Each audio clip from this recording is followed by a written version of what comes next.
नमस्कार YouTube family. मी आज बनवत आहे सुका कोलिम. त्याच्यासाठी मी घेतला आहे कांदा, लसूण, आलं, कोथिंबीर, मिरची, कोकम आणि कांद्याची पात. आता मी तेलामध्ये कांदा आणि मिरची घालून घेतले. त्याच्यामध्ये थोडंसं मीठ घातलं आहे. मीठ घालून झाकण मारून ठेवलं. कांदा नरम पडला. आता मी टमॅटो टाकला आहे. टमॅटो पण नरम पडण्यासाठी झाकण मारून ठेवणार. कांदा टमॅटो नरम पडल्यावर आपल्याला त्याच्यात सुका कोलिम टाकायचं आहे. सुका कोलिम टाकल्यावर त्याच्यावर आपल्याला कांद्याची पात टाकायची आहे. कांद्याची पात टाकली, ढवळून घेतलं. त्याच्यानंतर मालवणी मसाला, लाल तिखट, हळद आणि कोकम टाकून झाकण मारून ठेवून द्यायचं आहे. आणि एक वाफ आली की आपल्याला वरून कोथिंबीर घालायचे. झाला आपला सुका कोलिम तयार. आता भाकरीसाठी मी उकळतं पाणी घेतलं आहे.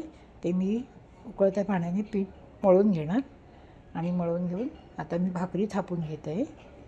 भाकरी थापून झाली की तांदळाची भाकरी आपल्याला गॅसवर नाही फुगवायचे, तव्यावरच फुगवायचे. कशी वाटली ही तांदळाच्या भाकरीची आणि सुका कोलिमची रेसिपी? जर तुम्हाला माझी रेसिपी आवडल्यास माझ्या चॅनलला सबस्क्राईब करा, लाईक करा. धन्यवाद.